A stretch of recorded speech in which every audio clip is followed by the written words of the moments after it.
Bienvenue dans House of Fabric, ce podcast animé par Alexandre Stevens et Enzo Rido est votre rendez-vous pour explorer Microsoft Fabric en toute simplicité. Avec un ton léger et accessible, ils partagent leurs idées, leurs astuces et leur passion pour la data, le tout sous le soleil du Sud. Que vous soyez expert ou juste curieux, cet espace est fait pour apprendre, échanger et avancer ensemble, sans prise de tête. Alors, mettez-vous à l'aise, on démarre l'épisode du jour. Et bonjour tout le monde, bienvenue sur le premier épisode de 2025 de House of Fabric. Aujourd'hui, on a de nouveau, Alexandre, un invité spécial. Mais avant de le laisser s'introduire, Alexandre, comment vas-tu en cette nouvelle année ? Eh ben écoute, très très bien, merci Enzo, j'espère que toi aussi tu as passé de belles fêtes de fin d'année et j'espère aussi que toutes les personnes qui nous écoutent ont passé de belles fêtes. Écoute, l'année commence sur les chapeaux de roue, hein. Déjà, comme tu le disais, on a un superbe invité aujourd'hui, on a hâte de vous le présenter. Et puis toujours des projets sur Fabric, ça continue pour cette année 2025. Yes, exactement. Et 2025, on va essayer de garder le rythme de 1 à 2 podcasts par mois sur House of Fabric. Donc déjà, bonne année à toutes celles et ceux qui nous écoutent, qui nous soutiennent. Ça prend de plus en plus d'ampleur, donc on est super content. Alexandre, je pense qu'on va pouvoir laisser la parole à Eric. Eric Charbonnier qui a encore une fois un nom de poste hyper imbiliqué à la Made in Microsoft qui va se présenter. Eric, merci beaucoup pour ta présence et pour ton temps surtout. Je te propose de te présenter. Qui es-tu? D'où viens-tu? Qu'est-ce que tu fais dans la vie chez Microsoft? Bonjour à tous, et merci Enzo et merci Alexandre. Effectivement, j'ai un titre un petit peu alambiqué, mais en fait c'est un titre qu'on retrouve pratiquement dans chaque société, hein, chaque entreprise aujourd'hui. Alors le mot anglais c'est effectivement CTO, Chief Technology Officer, et je suis CTO sur les offres de data et d'intelligence artificielle pour la filiale française de Microsoft France. Ça fait à peu près 10 ans que je suis chez Microsoft. Je travaille chez Microsoft. J'ai démarré chez Microsoft en tant que ce qu'on appelle un Cloud Solution Architect, donc sur des problématiques essentiellement data au départ. Data à travers les déclinaisons de ces databases, que ce soit SQL Server, Azure SQL DB, Cosmos qui est venu rapidement dans la boucle. Et puis alors évidemment il y avait une dimension analytique évidente dans la plateforme data avec nos offres de data warehouse. On ne va pas replonger trop dans le passé. Bon, et plus récemment, Azure Synapse Analytics, maintenant Fabric. Donc ça, c'est des domaines que je couvrais en tant que Cloud Solution Architect, hein, et avec la dimension machine learning essentiellement au départ. Il y a à peu près 3 ans, on a annoncé sur la plateforme Azure les disponibilités en bêta de ce qui allait devenir ChatGPT en fait, hein, ou qui était à la base de ChatGPT, puisque pratiquement 9 mois avant l'arrivée de ChatGPT, on avait à disposition en preview GPT disponible dans Azure. Donc voilà. Du coup, ça veut dire, Eric, juste pour rebondir, c'est-à-dire que déjà, avant même une sortie publique, il y avait déjà une sorte de partenariat OpenAI et Microsoft? Absolument, oui. Ok, ouais, d'accord. On avait déjà investi, je crois, 1 milliard de dollars dans OpenAI, avant qu'on réinjecte avec la sortie de ChatGPT et puis l'arrivée de GPT-4 et toutes les déclinaisons qui suivent, un peu plus de 10 milliards. Mais voilà, donc il y avait déjà ce partenariat qui courait depuis un certain nombre d'années. Et donc ces technologies nous étaient pas inconnues. Alors à l'époque, j'étais déjà CTO, ça fait à peu près 3 ans que j'occupe ce poste, et même en Normalement, en tant que CTO, on doit être un peu visionnaire. Et là, pour le coup, je suis complètement passé à côté. C'est-à-dire que on avait des services d'IA qu'on développait au niveau de la traduction, de la reconnaissance vocale, de l'analyse d'images, etc. Ce qu'on appelait les Azure Cognitive Services. Mais la partie GPT m'était passée complètement à côté. Et quand on a vu débouler effectivement ChatGPT, je crois que tout le monde a été un peu surpris. Voilà. Donc, mais on avait la techno déjà dans Azure depuis plusieurs mois, qui est accessible à tout le monde d'ailleurs. Incroyable, incroyable. Ouais, franchement, c'est fou. Et alors, du coup, tu disais que tu étais donc CTO. Et donc, aujourd'hui, c'est quoi ton lien avec la technologie Microsoft Fabric? Alors oui, il y a un lien évident aujourd'hui puisque Fabric, c'est une plateforme de données. Alors, c'est une solution qui est sortie, alors officiellement un peu plus d'un an. Elle est accessible de la part de nos clients depuis presque 20 mois maintenant. Euh, Quand on l'a marketé, c'était une plateforme euh, essentiellement analytique. Même si on va y trouver des usages autour de l'IA, euh, c'était dans un but analytique. Et on voit aujourd'hui, notamment avec les dernières annonces, et on reviendra là-dessus un peu plus tard, je pense, avec les dernières annonces que on parle de data platform. Et donc c'est vraiment la direction que prend Fabric aujourd'hui. C'est-à-dire qu'on va couvrir en fait tous les aspects en fait d'une plateforme qui va prendre en fait la partie aussi bien transactionnelle que analytique, en passant par toutes les étapes intermédiaires de transformation de la donnée, d'utilisation à travers des modèles d'IA, etc., etc. Donc mon rôle aujourd'hui, il est essentiel autour de cette plateforme. Hein. Aujourd'hui, si on doit découper la partie technologique qu'il y a chez moi, il y a ce qu'on appelle les bases de données, type SQL Server, Cosmos DB, etc. La partie analytique, donc Fabric, on voit qu'il y a des ponts qui sont faits de plus en plus avec la partie OLTP. Et puis la dimension vraiment IA, et notamment IA générative, avec tout ce qu'on trouve dans une offre, donc on n'en parlera pas aujourd'hui, mais qui est iFoundry, mais pour lequel il existe des passerelles aussi avec Fabric. Donc Fabric est vraiment au cœur de mon activité aujourd'hui. Mais ça veut dire aussi, de ce que j'en comprends un peu, le discours caché, c'est que vous avez aussi adapté Fabric en l'espace de peut-être même pas un an sur sa finalité. Parce que tu vois, tu me dis au début, c'est juste une plateforme analytique, puis ça s'est transformé en data platform. Et moi, j'aime dire que Fabric, c'est une plateforme data pour l'IA et par l'IA aussi. Et tu vois, c'est intéressant ce que tu as dit au début, c'était juste une plateforme analytique. Ça voulait dire quoi? C'était Microsoft recherchait une amélioration de Power BI Service ou de Synapse, par exemple? Non, en fait, c'était pas l'objectif au départ. L'objectif au départ, c'était de se dire que on a vu des vagues successives, hein, et on reviendra, je pense, avec ce parallèle tout à l'heure, mais des vagues successives en fait de construction de data platform qui sont devenues de plus en plus complexes. Faut pas croire d'ailleurs que le cloud a simplifié les choses. Dans certains cas, il a même complexifié les choses, notamment sur les aspects sécurité. Et pour pouvoir construire un projet autour de l'analytique, on se rendait bien compte que, quelles que soient les technologies disponibles sur les marchés, et notamment la nôtre à l'époque qui était Synapse, on faisait beaucoup d'intégration. On faisait de l'intégration avec des outils de transformation de la donnée, de gouvernance de données, des outils.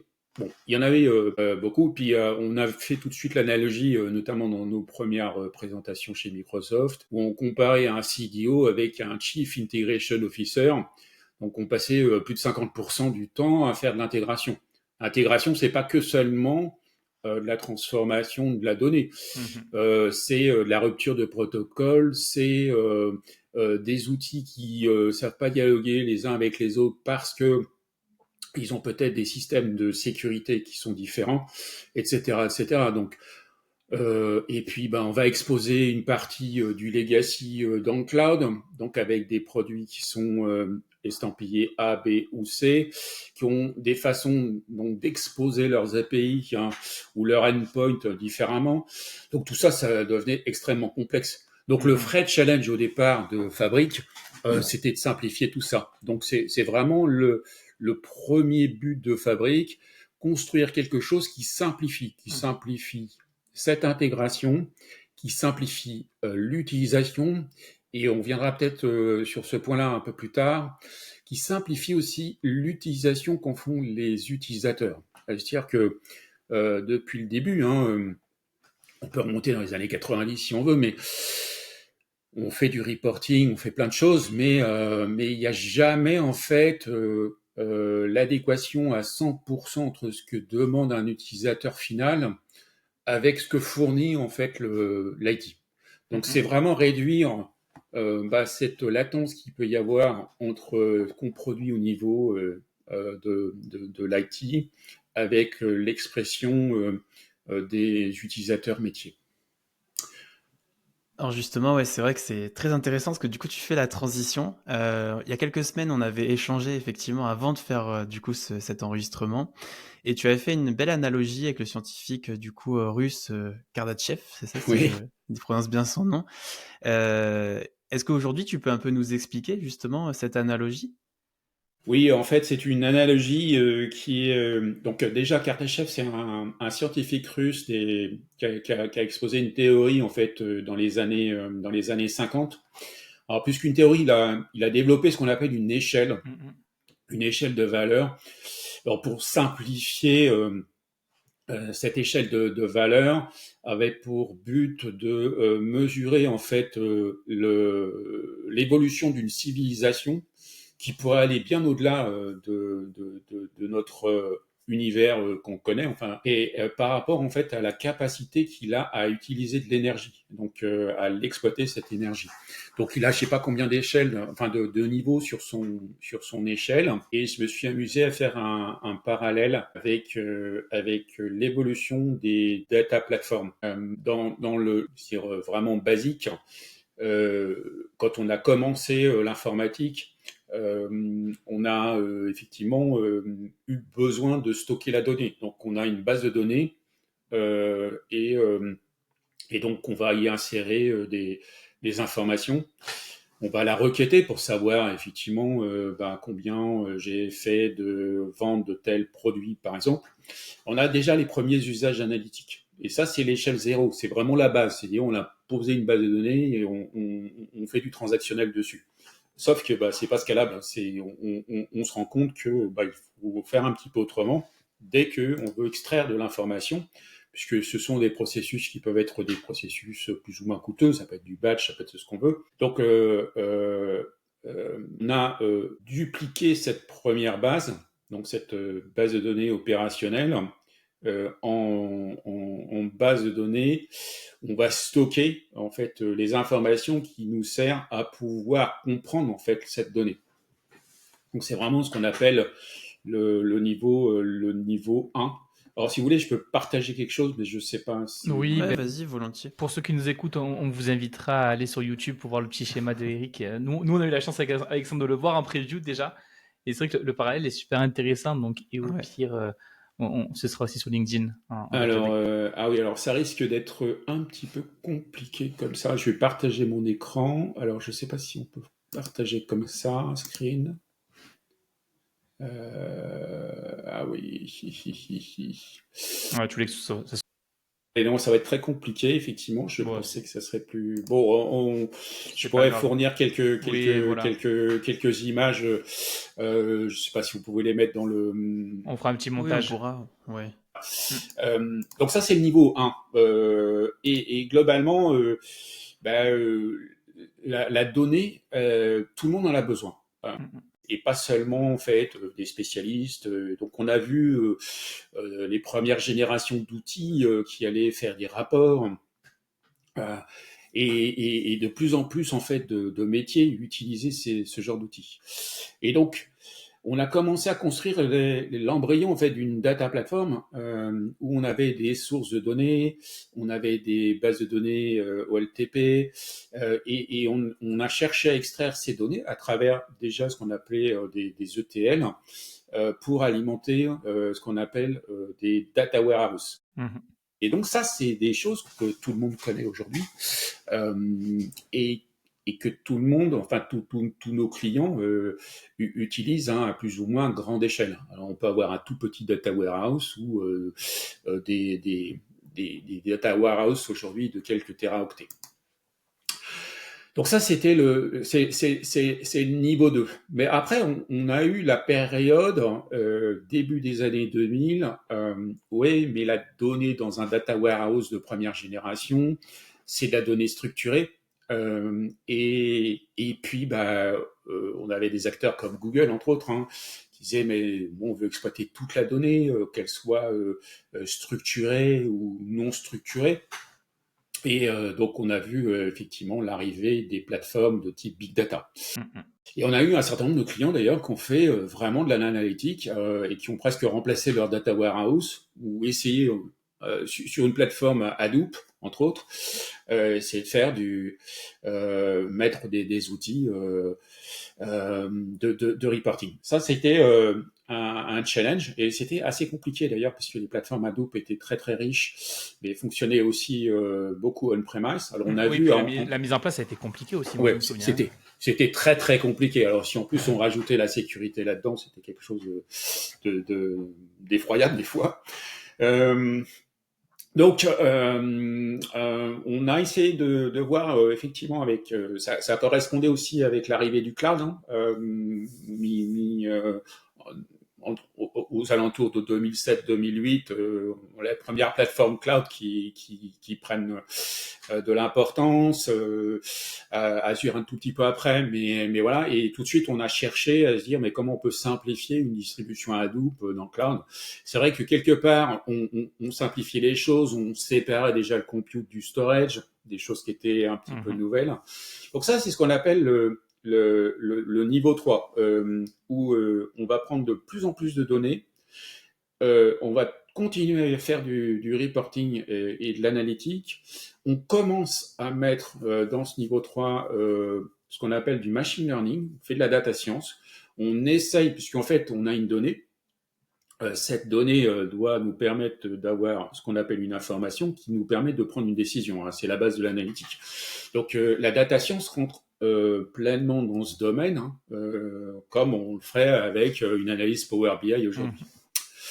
Donc ça, c'est vraiment ce qu'on appelle le niveau 3. Et ce qu'on constate à ce jour, c'est que pour les clients qui sont les plus avancés, on est au niveau 4. Au niveau 4, eh bien, on a essayé de simplifier les choses et on commence à normaliser.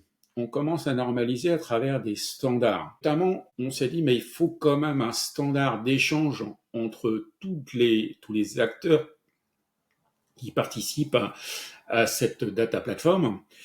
Et on a vu arriver notamment des formats de données comme Iceberg ou Delta, ou il y a même UDI, qui sont en fait les trois standards. Alors, surtout Iceberg et Delta aujourd'hui. Et donc on a vu arriver donc ce format, la construction ou l'extension sous forme de data lake donc de mes données data lake qui vont potentiellement alimenter un data warehouse où on va taper directement dans le data lake. Après il y a plein de théories, plein de littérature sur la notion de lakehouse, data lakehouse. Bon, on en passe et les meilleurs, mais globalement, l'idée est toujours la même. On va stocker de la donnée, on commence à normaliser les choses, on parle d'architecture médaillon, on va avoir la donnée brute dans la zone bronze, on la raffine, ça donne une zone argent, et puis c'est la zone gold qui est utilisée pour des usages vraiment métiers. Donc le reporting est typiquement un Power BI va s'alimenter d'une zone gold. Donc on a commencé à standardiser des architectures, on standardise le format de données, on étend les capacités en fait de ces architectures, même si ça arrivait avec Hadoop, on essaye de simplifier tout ce qui est notamment l'usage de la donnée de temps réel. Et ça, j'y crois de plus en plus. C'est vraiment quelque chose qui est essentiel, c'est-à-dire que beaucoup des plateformes analytiques aujourd'hui sont encore en mode batch. On va alimenter à travers un process, un pipeline, alors ELT, ETL, enfin, ça n'a pas trop d'importance, mais on est en mode batch.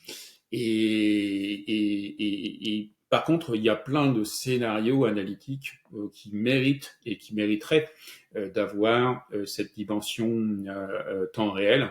C'est-à-dire, je suis par exemple dans un magasin et je veux savoir combien j'ai vendu de canettes de tel soda, par exemple.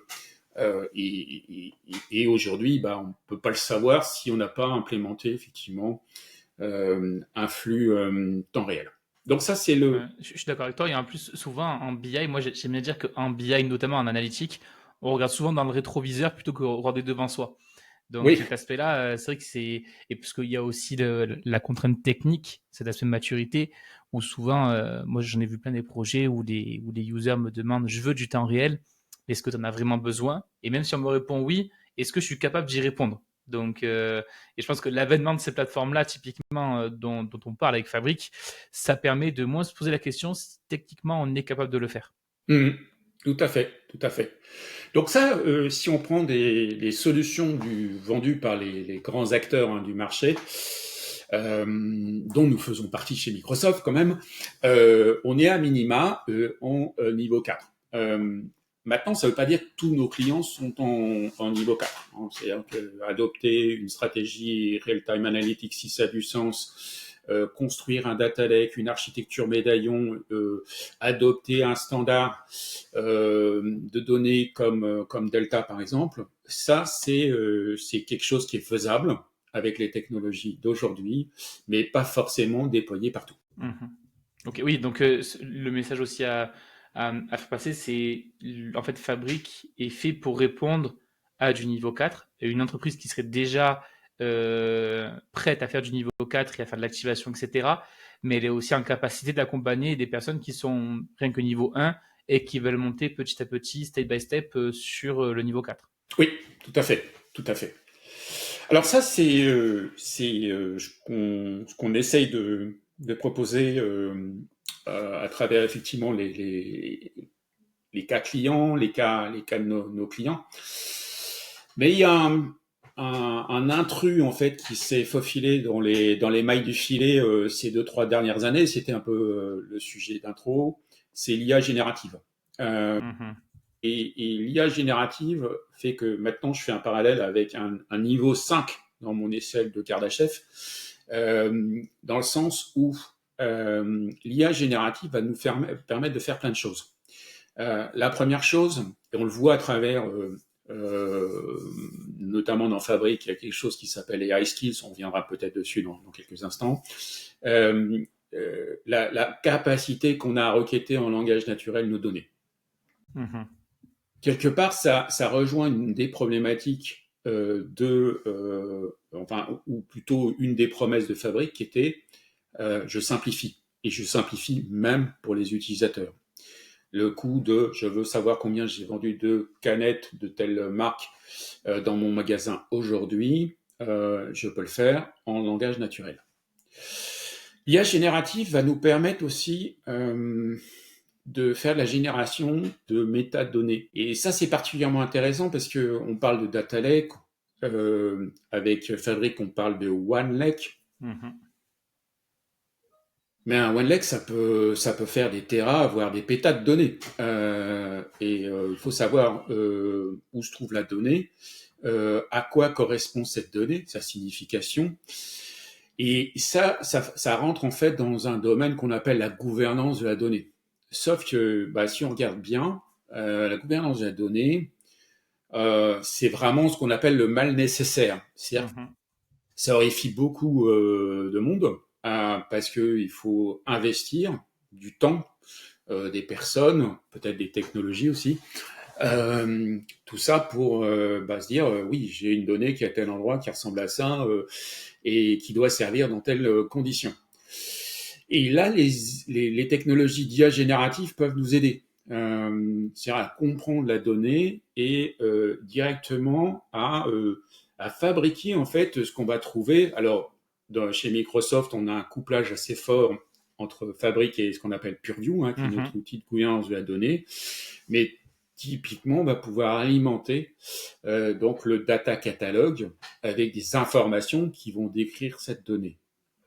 Donc, ouais, puis ça marche super bien aussi pour demander à Copilot de faire du lignage aussi, les données, comment elles étaient construites, d'où elles viennent, etc. Alors à un certain niveau, évidemment, mais souvent, moi, j'ai des clients qui me challengent en me disant, oui, mais je veux savoir d'où elle vient, la donnée, comment ça fonctionne, et Copilot est en capacité, sous conditions de sécurité, etc., de donner de l'info sur la métadonnée, notamment. Et je trouve ça super fort. Ce qu'on ne pouvait pas faire avant. Avant, il fallait ouvrir le capot, dépatouiller le SQL ou dépatouiller le DAX. Maintenant, on a quelque chose qui nous le fait plus rapidement. oui, c'est clair. Et alors, une troisième utilisation fait de l'IA générative dans une plateforme comme Fabric, ça sera cette capacité qu'on a à générer du code, et notamment des modèles de machine learning. Typiquement, je veux comprendre une tendance, j'ai un dataset ou des datasets, génère-moi le code qui va me permettre donc le meilleur modèle pour pouvoir comprendre cette donnée. Donc ces trois utilisations en fait que je cite, il y en a peut-être d'autres, on n'est pas au bout. Alors tu as cité un mot, Enzo, qui est le copilote. Il y a des copilotes pour tout chez Microsoft, mais il y en a pas mal dans Fabric. Il y en a pour tous les moteurs qui sont intégrés dans Fabric.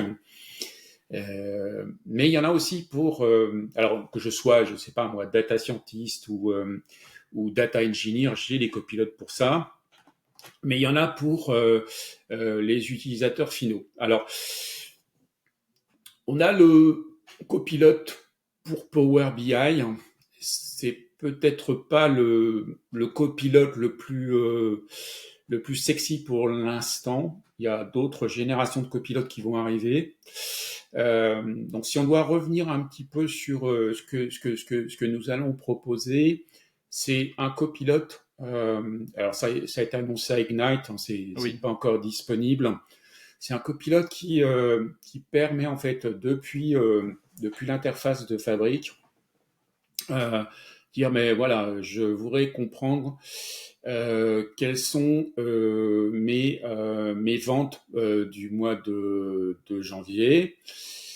Et donc, il va aller chercher automatiquement, non pas chercher à construire un rapport, mais il va s'alimenter des données qui sont dans OneLake et potentiellement des métadonnées dont on vient de parler, pour dire, ben voilà, si tu veux avoir cette information-là, je te la retrouve. Et on peut raffiner. Après, on va dire, quel est top 3 de mes ventes, on peut faire des statistiques, etc. Donc, un petit peu comme avec ChatGPT, il y a une fonction data analyst, donc on peut faire la même chose.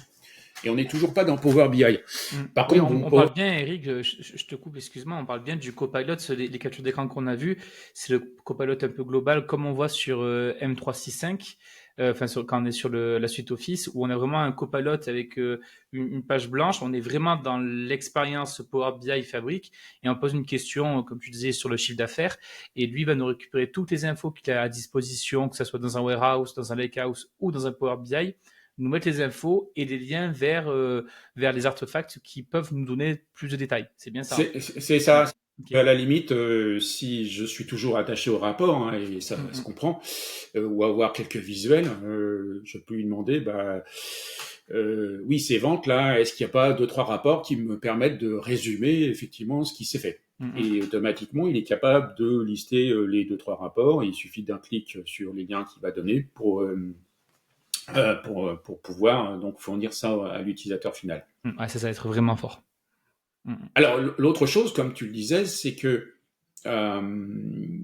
si on veut vraiment encore plus rapprocher l'utilisateur final de la plateforme analytique, c'est que ses capacités, en fait, et là on tombe sur un composant qui s'appelle AI Skills, c'est dans la plateforme Fabric. Alors qu'est-ce que permet de faire AI Skills? C'est ni plus ni moins en fait que de poser une question en langage naturel sur un set de données qu'on a défini. Donc on dit voilà, tout ça c'est mon set de données. Je peux éventuellement un tout petit peu l'entraîner pour qu'il soit vraiment au carré sur ce que j'attends, qu'il fasse pas effectivement d'hallucinations, de choses comme ça. Et à partir de ce moment-là, je peux exposer en fait ce skills, cette compétence sous forme en fait de endpoint. Et ce endpoint, je vais pouvoir le consommer par exemple dans Teams. Je suis utilisateur final, je lui pose la question en langage naturel et j'ai automatiquement dans Teams les données qui proviennent de Fabric, mais mieux, je peux coupler tout ça avec le copilote M365 qui lui va dire ben voilà, moi je veux par exemple, alors on va donner une marque, un Coca-Cola, j'ai un rendez-vous avec la société Coca-Cola et je veux savoir les ventes que j'ai fait de Coca-Cola sur l'ensemble de mes magasins en France. Donc on va pouvoir sortir les mails, les liens vers les mails, les documents et évidemment toutes les données qui sont dans Fabric, qui sont relatives à mon activité liée à Coca-Cola. Alors ça, c'est ce qu'on appelle des AI skills. Alors pour parler un tout petit peu technique quand même, les AI skills, ça va générer tout ce que on est en mesure d'exploiter dans Fabric. C'est-à-dire que dans Fabric, on est capable effectivement de requêter la donnée en SQL. Il y a des informations qui sont riches, qui sont exposées dans ce qu'on appelle un modèle sémantique. Et là, on va pouvoir exposer le modèle sémantique. Donc, on va générer le langage qui va bien derrière le modèle sémantique. Vous voyez où je veux en venir? Joker peut-être. Et on s'arrête pas là. C'est-à-dire que on a une intégration, par exemple, avec la partie temps réel. Et la partie temps réel chez nous, c'est effectivement une exposition à travers un dérivé du SQL qu'on appelle le KQL. Et voilà. Donc, et peut-être que, mais là, j'ai pas de boule de cristal. Quand je dis tout, finalement, on fait du Spark. Donc, demain, je pose une question en langage naturel. Ça va se débrouiller tout seul pour pouvoir aller faire la bonne requête par rapport au bon moteur qui sera exploité la meilleure donnée. Voilà, donc ça c'est la promesse des ASKills. C'est toujours une fonctionnalité qui est en public preview, qui va s'enrichir au fil du temps. Peut-être qu'au mois de avril-mai sera en GA, je sais pas, mais je peux pas vous donner d'informations sur une vraie roadmap. Mais voilà, donc c'est vraiment l'objectif des ASKills, c'est vraiment permettre à des utilisateurs métiers de pas savoir ce qu'il y a derrière, juste avoir accès à la donnée. On va consommer quelque chose qui a été construit par des professionnels. Je vois que le temps file, Eric. On a encore deux petites questions avec Alexandre pour orienter un peu le débat. Et on a une question qui nous semblait à choisir, pertinente. Est-ce que tu aurais un cas concret d'un client, en citant son nom ou pas, à toi de voir côté confidentialité, mais est-ce que tu aurais un cas concret d'un client chez qui la mise en place de Fabric a été un succès, évidemment, et donner un peu les insights par rapport à ce projet ou des détails, mettre un peu dans le contexte ceux qui nous écoutent? Alors, oui, on a des clients aujourd'hui qui utilisent Fabric à différentes échelles. Alors, ce que je voulais relater, c'est le cas d'un client. Alors, je ne vais pas citer son nom, même si on peut trouver que c'est une des plus grosses références Fabric en France. Je m'arrêterai là pour essayer de pas trop l'identifier. L'approche était intéressante chez ce client-là, c'est-à-dire qu'il avait déjà un peu des plateformes de données, donc c'était une multinationale, et l'idée c'était de construire un data hub, et se dire mais comment j'arrive à consolider en fait des données qui proviennent de partout dans le monde. Donc chaque pays peut avoir sa data plateforme, mais Moi, à un moment donné, au niveau de ma holding, j'ai besoin d'avoir ces données consolidées. Et ils ont vu, en fait, dans Fabric, une capacité à pouvoir construire ce qu'on appelle une architecture data mesh, avec des domaines et derrière des data products donc qui sont exposés dans Fabric. Voilà, ça c'est une des plus belles illustrations qu'on peut faire de Fabric. Après, on a plein de clients qui aujourd'hui sont dans une adoption par itération progressive, c'est-à-dire bon, ils ont vu Power BI dans Fabric, ils se disent bah oui, mais on peut faire plus. Bon, pourquoi pas faire un peu de transformation. On va retrouver les data flows, les pipelines, tout ça, c'est pas mal. Ah, tiens, il y a du Spark. Bon, on va essayer. On doit avoir quand même quelques personnes qui savent faire du PySpark, par exemple. Et puis voilà, donc c'est par adoption progressive que voilà, on a de plus en plus de clients. Il y a une grosse adoption. Par contre, le démarrage, effectivement, il faut du temps. Hein, et on a des clients aujourd'hui qui ont choisi aussi d'autres plateformes, mais qui vont les combiner avec Fabric. Et on a beaucoup ce play aujourd'hui qui s'appelle Better Together. Si vous prenez une plateforme par exemple Snowflake, hein, on peut faire de la réplication qu'on appelle mirroring, et directement amener la donnée dans OneLake et l'utiliser à travers des rapports Power BI. Donc, ça intéresse beaucoup nos clients parce que là, pour le coup, on a vraiment la performance liée au fait que la donnée réside déjà dans OneLake. Tu as raison sur l'aspect Better Together. Moi, ce que j'aime bien dire aussi, c'est que Fabric, c'est une plateforme ouverte, notamment avec ce que tu viens de dire sur l'aspect mirroring avec Snowflake. Il y a le vrai partenariat. Mais surtout, malgré tout, la donnée, le stockage de la donnée, c'est du Parquet et du Delta, qui sont de base des extensions open source. Ce qui veut dire qu'on s'enferme plus sur une technologie ou chez un éditeur. Et on a vraiment cette collaboration-là entre plus ou moins une collaboration ouverte ou pas, mais peu importe, une collaboration avec tous les éditeurs parce que maintenant, les clients n'ont plus une seule plateforme data unique, fixe, avec que du Microsoft ou que un autre éditeur. Et je trouve que ça ouvre le champ des possibles, typiquement. Et ça crée moins de frustration, notamment pour les DSI ou les CTO qui sont plus obligés de rester pendant 10 ans chez un seul éditeur parce qu'ils sont enfermés chez eux. Oui, tout à fait, tout à fait. Tout à fait. Et pour compléter un petit peu, parce que c'était, je vous ai pas parlé de l'échelle numéro 6 de Kardashev, mais donc là on tombe complètement en fait dans ce que annonce le Gartner en fait. Grosso modo, en fait, la prédiction du Gartner, c'est de dire en 2028, plutôt que d'aller faire du pick and choose, du best of breed, il y aura quand même une grosse majorité de clients qui auront essayé de consolider en fait à travers un écosystème. Donc le Delta, tout ça, ça participe. Plutôt qu'à avoir une multitude de services éparpillés à gauche à droite qu'il faut assembler. Ça, c'est une de leurs projections. Il y a une autre projection qu'on n'aura peut-être pas le temps de développer aujourd'hui, qui est le rapprochement entre l'analytique et l'OLTP.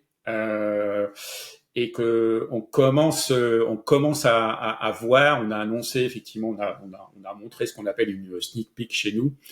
Une sneak peek, c'est pas quelque chose qui est en preview disponible pour nos clients, mais qui est en cours de développement et qui montre clairement en fait le rapprochement qu'on peut avoir entre une base de données qui serait dans Fabric et puis une exploitation à travers un usage analytique dans Power BI.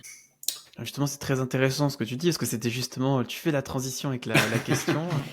On allait justement te demander en fait comment tu vois l'évolution finalement des plateformes, des technologies cloud dans les 5 prochaines années, notamment avec l'outil Fabric. Alors 5 ans c'est énorme, vous rendez bien. 5 ans c'est énorme. Oui, c'est déjà si on arrive à faire une projection à 2 ans, ça serait déjà pas mal. Alors pour Fabric, je vois surtout une consolidation autour en fait des systèmes de données, notamment des bases de données. Certains de nos clients le savent déjà, mais on aura effectivement une base de données NoSQL dans Fabric. Donc ça fait partie de l'évolution. Je pense qu'il y a encore beaucoup de choses à faire autour de l'IA générative. Donc amélioration des copilotes, notamment copilotes pour Power BI.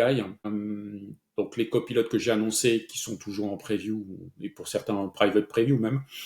Donc ça c'est quelque chose que peut-être on va mettre 6 mois, 9 mois à sortir. Donc ça, rien que sur cette année, je crois qu'on a une roadmap qui est assez ambitieuse. L'autre vrai challenge, c'est vraiment un couplage de plus en plus fort avec notre outil de gouvernance de la donnée Purview. Parce que c'est essentiel en fait, pas avoir de gouvernance de la donnée en se disant je mets en fait dans une data platform toutes mes données, ça voilà c'est compliqué et on a aussi beaucoup d'entreprises qui se disent bah, je suis intéressé par le mesh mais je sais pas comment le mettre en œuvre. Alors je dis pas que on a toutes les clés pour pouvoir mettre une architecture mesh en œuvre. Par contre, on a quelque chose qui ressemble à un accélérateur. Fabric, c'est un accélérateur pour pouvoir faire. Vous avez la notion de domaine, de workspace. Vous pouvez assimiler ça à domaine de mesh et data product de mesh. Voilà, donc voilà. Et donc ça, je pense que c'est les vrais challenges pour les 2 prochaines années. Vraiment accessible aux utilisateurs, simplifier la gestion des données. Je m'attends quand même à avoir des choses autour de tout ce qu'on appelle la data observability. Donc là, je peux pas non plus trop dévoiler ce qui peut venir, mais voilà. Donc c'est important d'avoir effectivement ces indicateurs sur l'utilisation de la donnée, comment elle est utilisée. Donc ces tendances, on va les retrouver dans Fabric. Le but, c'est quand même d'avoir la plateforme la plus riche possible dans Fabric, la plus autonome aussi possible, tout en restant ouvert. C'est-à-dire que, et ça c'est important, que des fois quand on va voir un partenaire ou un client, on a l'impression que on veut être hégémonique. Non, pas du tout. On s'appuie sur des standards et mieux, on propose un SDK. Donc aujourd'hui, il y a un certain nombre de sociétés qui développées autour du SDK et qui proposent en fait une expérience utilisateur dans Fabric de leur solution. Donc ils seront plus proches en fait de la donnée. Donc ils peuvent coupler ça avec les engines qu'on a dans Fabric. Leur solution va travailler de concert avec les nôtres. Et il n'y a pas de rupture de chaîne, on reste dans ce qui a été annoncé au départ, c'est-à-dire une plateforme où je ne fais pas de l'intégration des données, c'est Microsoft, et éventuellement nos partenaires, puisqu'ils ont fait un effort aussi pour pouvoir intégrer leur solution dans Fabric, et que pour le CDO et ses équipes, ça soit le plus transparent pour eux. Donc pas d'hégémonie, mais vraiment une ouverture sur le marché. Ce couplage, on a des clients aujourd'hui qui réfléchissent à ça. On parlait de Snowflake, Snowflake, très bonne solution de data warehouse. Par contre, bah voilà, il faut coupler ça avec des bons outils de machine learning, de data science. On peut les trouver dans Fabric. Éventuellement, j'ai des données dans Fabric, il y en a dans Snowflake. Comment je fais pour intégrer tout ça, en faire un data product ou voir un modèle, enfin un dataset qui va me servir de modèle pour faire un modèle de machine learning. Que cette ouverture, elle existe et surtout, on tient à la conserver. Très clair, très clair. Bah écoute, on arrive sur la fin du podcast. Avant de faire la dernière question, Enzo, est-ce que tu avais un truc à rajouter ? Non, super complet. Et moi, ce parallèle justement avec le Kardashev sur l'échelle, je pense que je vais la réutiliser dans les présentations pour expliquer d'où ça vient, pourquoi ça vient. Parce qu'in fine, ce parallèle-là de démarrer, en fait, tout part d'une donnée qu'on stocke pour un besoin, pour ensuite faire de l'activation de l'analytique. Elle est hyper claire et elle est engageante sur le sujet. Donc, merci Eric pour cette belle idée, parce que je pense que c'est un vrai moyen de démocratiser dans un monde où on met plein de termes techniques sur les outils, de repartir de la base, ça fait du bien. Merci. Donc du coup, la dernière question dans le podcast, qui aimerais-tu prochainement ? Alors, Je sais pas si on peut faire un peu de pub, mais Tu peux. mais alors voilà. Donc alors je suis peut-être voilà si à la vidéo YouTube il fera renverser l'image, mais il y a un excellent livre qui a été écrit par des collègues à moi et quelqu'un que je connais bien qui est aussi un partenaire. Hein. Donc, s'il faut nommer les gens, donc c'est alors déjà le livre s'appelle Microsoft Fabric, de l'analyse à la mise en place d'une plateforme de données unifiée. C'est un pavé, hein, il fait pas loin de 800 pages, donc il ne faut pas le laisser tomber sur le pied. Il a été écrit par Émilie Beau, Romain Casteres, Frédéric Gisbert, Christopher Maneux et Jean-Pierre Hill. Donc, je pense qu'il y a des gens qui sont intéressants à aller consulter. Alors Romain, parce que bon, c'est un passionné effectivement de Fabric et historiquement de Power BI. Il s'est vraiment aussi focusé sur les aspects temps réel qu'on exposait tout à l'heure, mais pas que. Hein, Il a développé plein de compétences, notamment sur les aspects, je pense à lui, sur un dernier article qu'il a développé sur l'aspect FinOps avec Fabric, chose qui peut intéresser énormément en fait nos clients. Frédéric Gisbert, évidemment, qui s'occupe de tous nos partenaires, donc le pape en fait de Fabric aujourd'hui. Que ça soit Christopher, Émilie ou Jean-Pierre Hill, puisque alors lui, il n'est pas de Microsoft, mais oui, voilà, donc ils sont tous très bons. Bien Jean-Pierre. Ouais.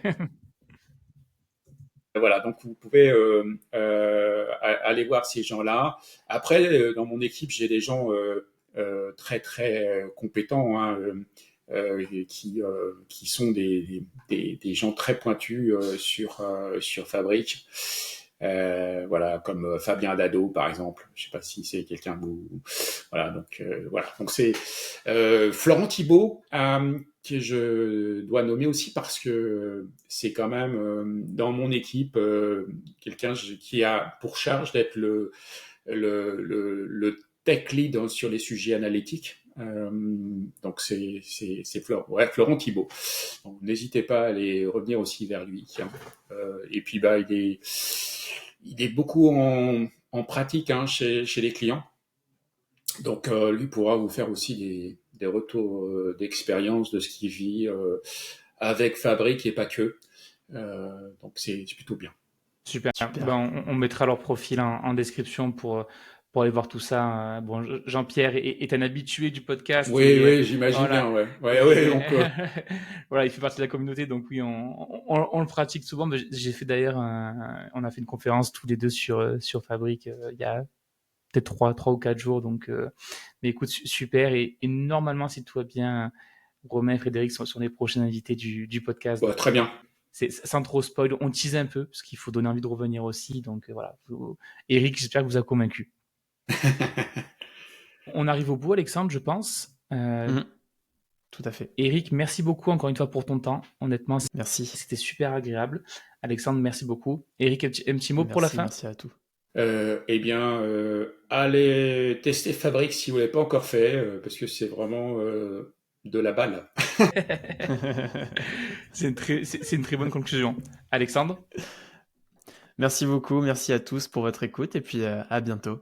Yes, merci tout le monde. N'hésitez pas à mettre un commentaire, merci. Les 5 étoiles et on se dit à très vite. Merci tout le monde, au revoir. À plus. Merci, ciao. Au revoir.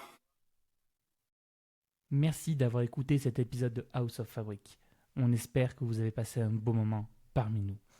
Si cet épisode vous a plu, laissez-nous une note ou un commentaire sur votre plateforme préférée. Et pourquoi pas ne pas le partager avec vos collègues, vos amis ou même votre belle-mère. Qui sait, elle pourrait devenir une experte en fabrique elle aussi.